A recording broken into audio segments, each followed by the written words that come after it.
разделени съдът прокуратурата?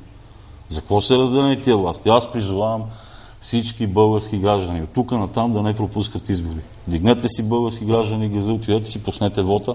Вашия вод, за който и да е. Обаче от тук натам нито една политическа сила да не може да управлява и парламента, и Министерски съвет, и общините, и да си сложи президент. Защото става страшно. Защото почва да си реди съдебната власт и там вече, ако са хванати прокурорите за стават виновни съдиите. Ма естествено, че има двама-трима съдии, които са направили нещо, ма те са хора на ръце и крака.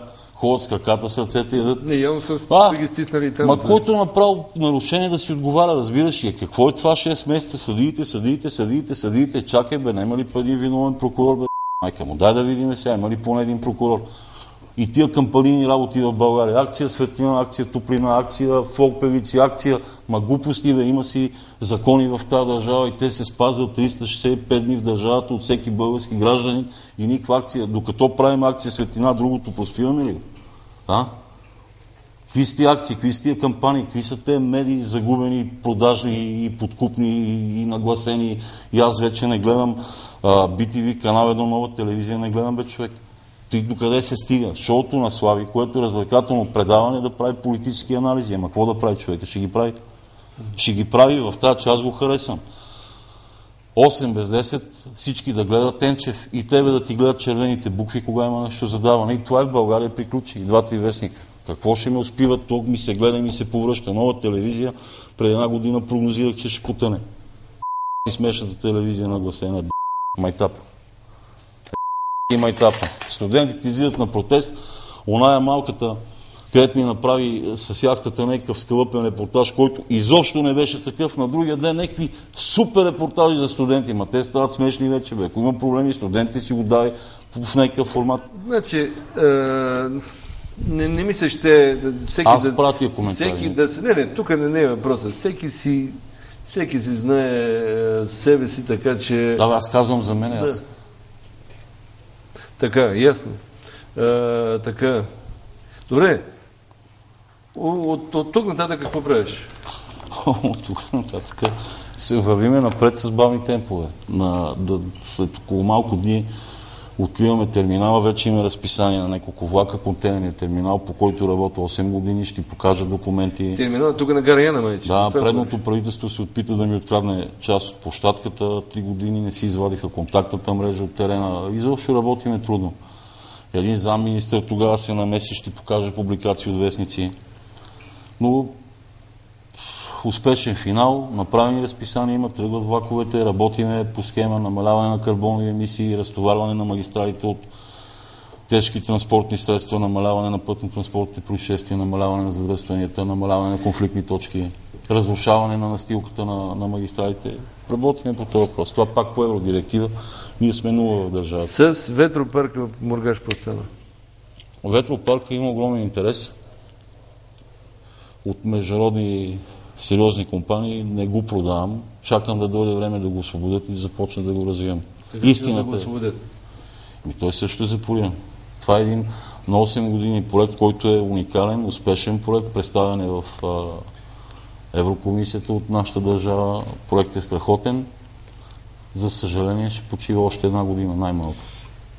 Не може. Истината е в комбинираното използване на енергията от възобновяеми енергийни източници и атомна енергия. Тя, за съжаление, е безвредна, но опасна. Всички видяхме какво се случи в Япония и там може да се случи. Чакай се, ти тук това за Мургаш беше 450 милиона евро или долара, доколкото знам? То е с огромни възможности, толкова е, да. Но има и повече. Точно така. Това е страхотен проект. И сега е замразено? То е направено от най-големите фирми в света. Когато бръкнеш в сайта, има цялата информация. По него се работи 7-8 години. Ми замразено, и тук е замразено. Тук трябваше миналата година март да сме готови. Всичко работи, въпреки всичко. Инсталациите работят, обаче малко по инфраструктурата. За съжаление, бавно става. Правим и нови инвестиции, които са уникални сами по себе си. Чакаме вече документите да минат там. За радостното е, че аз съм учуден, даже в тази ситуация, в която се намираме, има български чиновници, които са уникални и се разплаквам някой път, които си вършат работата безупречно. И даже съм учуден, нали? Очуден съм. Български чиновници, администратори във всеко едно ниво на всеки. Има и такива. За щастие има и такива. Но в големата си част не търпи отлагане на някаква реформа. Не търпи отлагане, но има и такива. Което очудващо и е добре човек да го казва, когато има такива моменти. Безупречни, стикни и перфектни. И благодарение на това държавата продължава да върви по-малко. Все едно в каква посока. Все едно в каква посока. Можеш и много по-лесно да стават нещата. Да не изпитваме всичките този стрес. Когато работи Сашо големи бизнес, когато работи индустрията, все едно кой не сме само ние сме някаква част от тази цялата система в тази държава. Когато се даде възможност на хората да работят, те генерират големите пари, те плащат големите данъци и след това накрая как да има само таксита и фризьорски салони. Това са услуги, те не произвеждат, нали? Както и държавната администрация. Когато работи бизнеса... Аз това 15 месеца те държат на трупчета. Да, на трупчета, буквално казваме на трупчета. Хубавото, че жалихме в съда и съда разреши да излизаме в чужбина. В тази връзка аз днеска заминавам или утре за чужбина, по успешност пак в преговори. Това поне е хубаво, че не си точно като затворник, защото разликата от това да си тук заключен и в килията абсолютно е никаква. Абсолютно е никаква. При твоите мащаби на бизнеса то е... Ма не и при по-малко. Защо? Защо? Нали сме уж това бе, нали? Това е смисъл на Европейския съюз. Европа бе, свободно движение на пари, стоки и хора. Да. Безпрепятствено. Нали? Това е смисъл на Европейския съюз. Ние го осложняваме по-български, измисляме си някакви тъпи гадни схеми, нашенски, тук байганевски, опитваме се... За 2010 колко предпечели? Дай да селски да завършим. За 2010 не знам, трябва да сметна. Мисля, че сме на малка печалба. Но все пак в тия условия, в които работиме... Колко милиона? Няколко милиона? Поне 2-3, да. Ама, примерно в предната година бехме 100. В по-предната 80-60, е така. Егате милиардера. Това е много яко, казвам. Егате милиардера. С Ламборгините, Ферарите и т.н. Всичко има в гаража. Има. Яхтата? Яхтата е страхотна.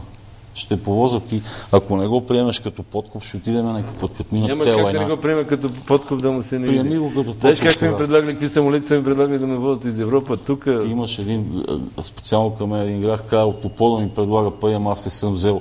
Поне кажи кой не ти е предлагал час, ще останат хората впечатление, това му дава Значи ти не си ми предлагал. Дебеле му дава пари, не Сашо, си ми предлагал, ти не си ми предлагал, казвам го честно и така. Няма значение. Сашо, аз на катаджиите не им предлагам, бе. Знаеш защо? Защото така ми е специалността. И познавам катаджи, и на времето имаше катаджи, и това е първо, второ, трето и четвърто контролно на Софийско градско накат, които са принципни, уникални хора. И за мен е обидно някой сметляр, докаран от някое село с меката шапка, маха ми една палка и вика какво правим. И викам какво правим. Той даже не знае закона, не знае закона на пътя. Но за щастие и там има кадърни хора, това е трудна професия. Не давам подкупи, даже и на катаджи не давам пестинки. Слагам си колана, гледам да съм вред. Карам, гледам да съм вред. Последно две изречения ми кажи само като те спряха катаджиите с 280 с Ламборгинито, какво стана?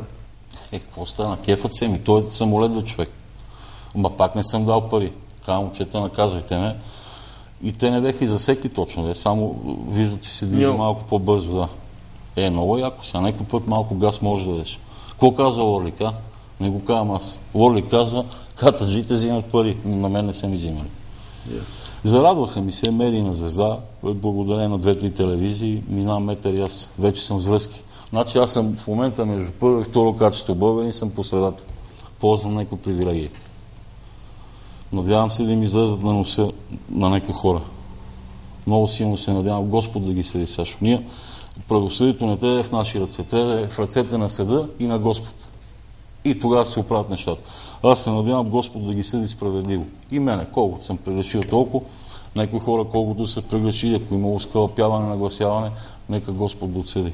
Това ще е най-точното. Даже и тук и да няма такова, и да не вода дела, не ми пука. Навънка делата, заради всички български граждани, ще ги вода до дупка, до спукване и Господ да отсъди за всеки да каже. Той е толкова това. Като отидеш там, идва един момент на равносметка и като отидеш горе, аз за мен правил съм грешки, нито съм скрила, нито съм ангел и глупости съм правил грешки, направил съм с изводите. Обаче там червенето е много здраво, защото там няма скрито покрито, батко. Като те викна тя, тук бе, пиле шарено. Едно говориш, друго мислиш, трето правиш. Така, Пламене, приключваме тук на 59-та минута от... кога стана? Така, бързо ни минават на нас. Бързо минават на нас времето. Толкова, това беше... Дано да не сме се издънили, дано да е в полза Сашо на хората. Дано само, виж, само единствено и от тази гледна точка на всички хора, защото как да си викнеш да му кажеш стави изчезва тук. Нали е тъпо, бе, човек? От всекъде, откъдето го погледнеш е тъпо, по-те си говорим. Смешната държава, един град сме и всичко може да е ток и жици, да е перфектно и да живееш с кеф, бе, да станеш сутрин с кеф, да пиеш кафе, бе, да имаш само приятели, не да имаш повече врагове. Той за какво се пази, знаеш ли? Защото всичката му цигани е нагласено от 15 години. Всичко е нагласено. На твоя любимец, където си му фен, аз също се подлагах и викам малко тъп, чукундур, но поне вика аз отговарям. Така беше в началото. Викам хубаве, нека този човек па малко да им набия камчето, защото откачиха тези чиновници. Какво се оказа, батко? Топкинс. Изявахме тоягата. Имах, ще ти кажа, не в кадър, имах. Чекай малко, записаме още. Би трябвало тук вече да е финала. Край, тук е финала.